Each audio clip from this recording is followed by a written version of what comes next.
Jas merah, ya kata-kata itu adalah kata-kata yang tepat agar kita jangan pernah sekali-sekali melupakan sejarah. Nah, kali ini kita akan belajar materi tentang cerita sejarah.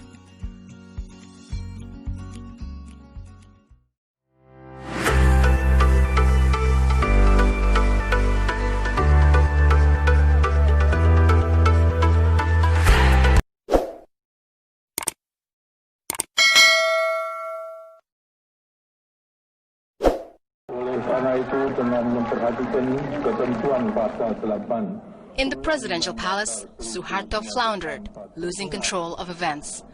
After failing to gain the support of religious and community leaders and the mass resignation of his cabinet, Suharto resigned in favor of his vice president and longtime protege, B.J. Habibie.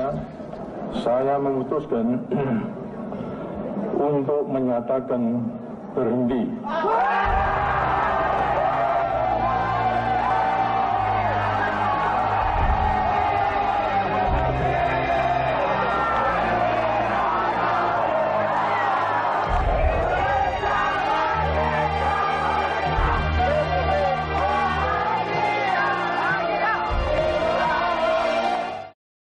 Nah, apa yang terlintas di benak kalian setelah kalian menyaksikan video cerita sejarah tentang mundurnya mantan Presiden Soeharto di saat itu? Sebelum kita berbicara jauh tentang cerita sejarah, berikut definisi cerita sejarah. Cerita sejarah merupakan karangan atau cerita yang menyajikan suatu peristiwa atau kejadian, serta bagaimana peristiwa itu berlangsung berdasarkan urutan waktu atau secara kronologis. Cerita yang disampaikan bisa berupa cerita hayalan seperti novel, cerpen, dan roman, dan bisa juga cerita yang benar-benar terjadi atau sering kita sebut sebagai sejarah.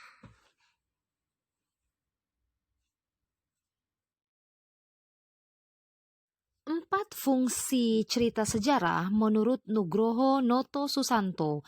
Yang pertama, fungsi rekreatif. Sejarah dapat memberikan perasaan senang atau gembira kepada penikmatnya. Ya, jadi setelah kita membaca cerita sejarah, di situ kita akan menimbulkan rasa senang karena banyak hal yang kita peroleh dari membaca cerita sejarah. Yang kedua, inspiratif. Artinya, dengan mempelajari sejarah, kamu bisa mengembangkan inspirasi, imajinasi, dan kreativitas demi keberlangsungan hidup berbangsa dan bernegara. Yang ketiga, fungsi instruktif. Artinya, sejarah dapat dijadikan alat bantu pembelajaran. Dengan kata lain, dengan menjelaskan materi ajar secara naratif dan kronologis, sejarah dapat berperan sebagai alat untuk menyampaikan ilmu pengetahuan. Yang keempat, fungsi edukatif. Artinya, nilai-nilai sejarah dapat dijadikan pelajaran dalam kehidupan sehari-hari dan petunjuk bagi manusia dalam berperilaku agar menjadi pribadi yang arif dan bijaksana. Nah, banyak sekali ya fungsi dari kita mempelajari cerita sejarah. Alangkah lebih baiknya setelah kita belajar cerita sejarah ini, kita harus banyak membaca buku-buku yang berkaitan dengan sejarah dan perjuangan bangsa Indonesia. Karena sejatinya kita sebagai generasi penerus bangsa, kita harus tahu bagaimana pengorbanan dan hal-hal yang dilakukan para pahlawan kita untuk merebut kemerdekaan RI.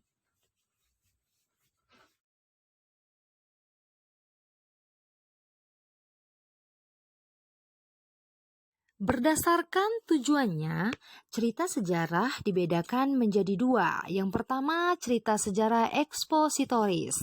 Nah, cerita sejarah ini bertujuan untuk memperluas pengetahuan pembaca. Tahapan-tahapan dalam suatu proses disampaikan menggunakan bahasa yang informatif, dengan titik berat pada penggunaan kata denotatif atau kata yang memiliki makna sebenarnya. Contoh dari cerita sejarah ini misalnya biografi dari Raden Ajeng Kartini. Nah, yang kedua, cerita sejarah sugestif. Nah, bertujuan untuk merangsang daya hayal pembaca. Tujuan utamanya memberi makna atas peristiwa atau kejadian sebagai suatu pengalaman. Nah, cerita sejarah ini bisa kita contohkan seperti novel, cerpen, ataupun roman.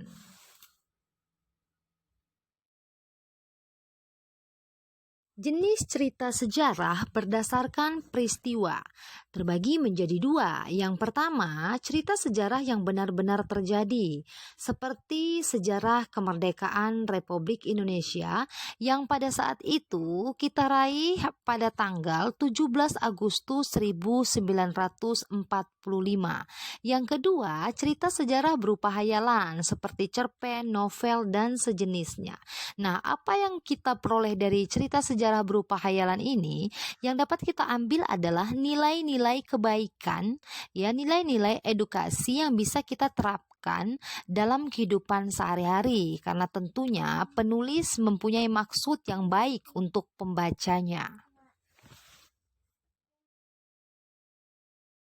Struktur teks cerita sejarah. Yang pertama ada orientasi. Bagian awal cerita atau latar belakang terjadinya peristiwa. Biasanya di bagian orientasi ini memuat nama tokoh, ya, terus latar suasana dan latar tempat kejadian pada cerita tersebut. Yang kedua, komplikasi. Kondisi saat mulai timbul konflik antara tokoh utama dengan tokoh yang lainnya. Artinya pada bagian ini ya, tokoh yang satu dengan tokoh yang lain mulai terlibat konflik atau permasalahan. Yang ketiga, solusi. Kondisi ketika mulai konflik menurun. Artinya di bagian solusi ini ya, permasalahan yang dihadapi oleh para tokoh itu mulai menemukan jalan keluar dari permasalahannya. Yang terakhir adalah reorientasi atau penutup cerita. Nah, di bagian ini cerita sudah selesai dan kita sebagai penikmat cerita sejarah bisa mendapatkan amanat dan nilai-nilai yang terkandung di dalamnya. Oke, nah struktur teks cerita sejarah ini berlaku untuk teks cerita sejarah fiksi maupun non-fiksi, ya.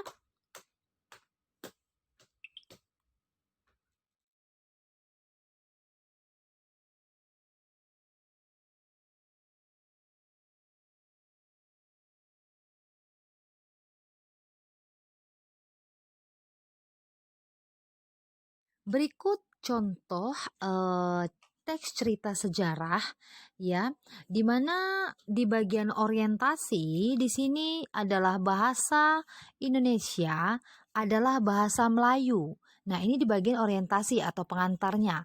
B. Komplikasi. Artinya di bahasa Indonesia ini ada hal yang dipermasalahkan, yaitu bentuk kebakuan tulisan. Yang ketiga, solusi. Nah, dari permasalahan itu menemukan jalan keluar, yaitu bahasa Indonesia secara resmi diakui sebagai bahasa persatuan bangsa, ya, dan ditetapkan pada saat Sumpah Pemuda tanggal 28 Oktober. Yang ketiga, reorientasi atau penyelesaian. Nah, selanjutnya struktur teks sejarah. Nah, di struktur ini khusus untuk teks sejarah yang bersifat fakta atau non-fiksi seperti biografi dan autobiografi. Apa itu biografi? Biografi adalah riwayat hidup seseorang yang ditulis oleh orang lain. Autobiografi adalah riwayat hidup pribadi, ya misalnya seperti diri kita yang menulis diri kita sendiri. Nah, urutan strukturnya yang pertama ada orientasi, ya, suatu bagian pengenalan ataupun pembuka. Yang kedua adalah urutan peristiwa, ya, kalau ini biografi di bagian yang kedua ini disampaikan prestasi, riwayat pendidikan atau riwayat karir yang telah dialami oleh tokoh. Yang ketiga, reorientasi merupakan komentar pribadi ya dari sang penulis terhadap peristiwa atau kejadian sejarah yang telah dia ceritakan. Nah, kita akan saksikan sebuah video dari autobiografi. Oke, cekidot.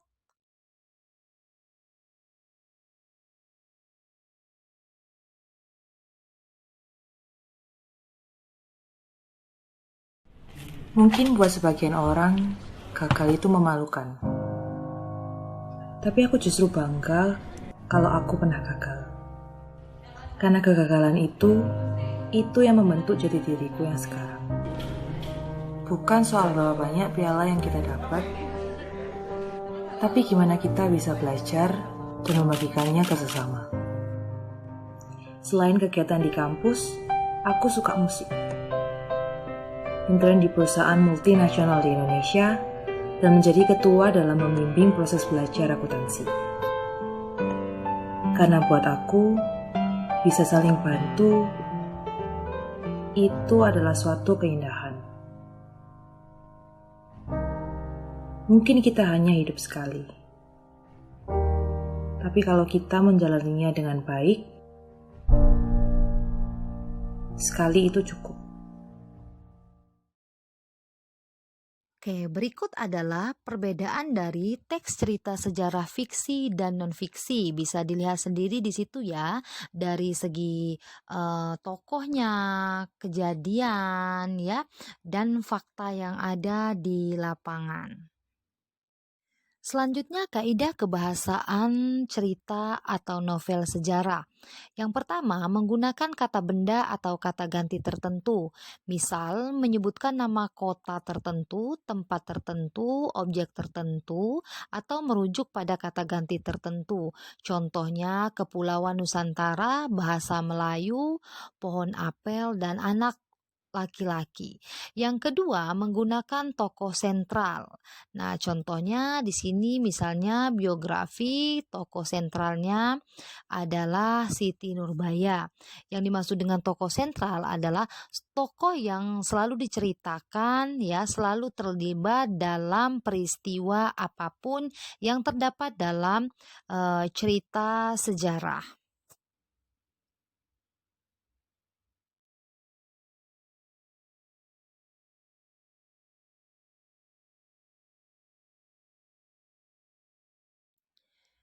Kaidah kebahasaan cerita sejarah yang ketiga, menggunakan kata sifat yang menjelaskan frasa nominal.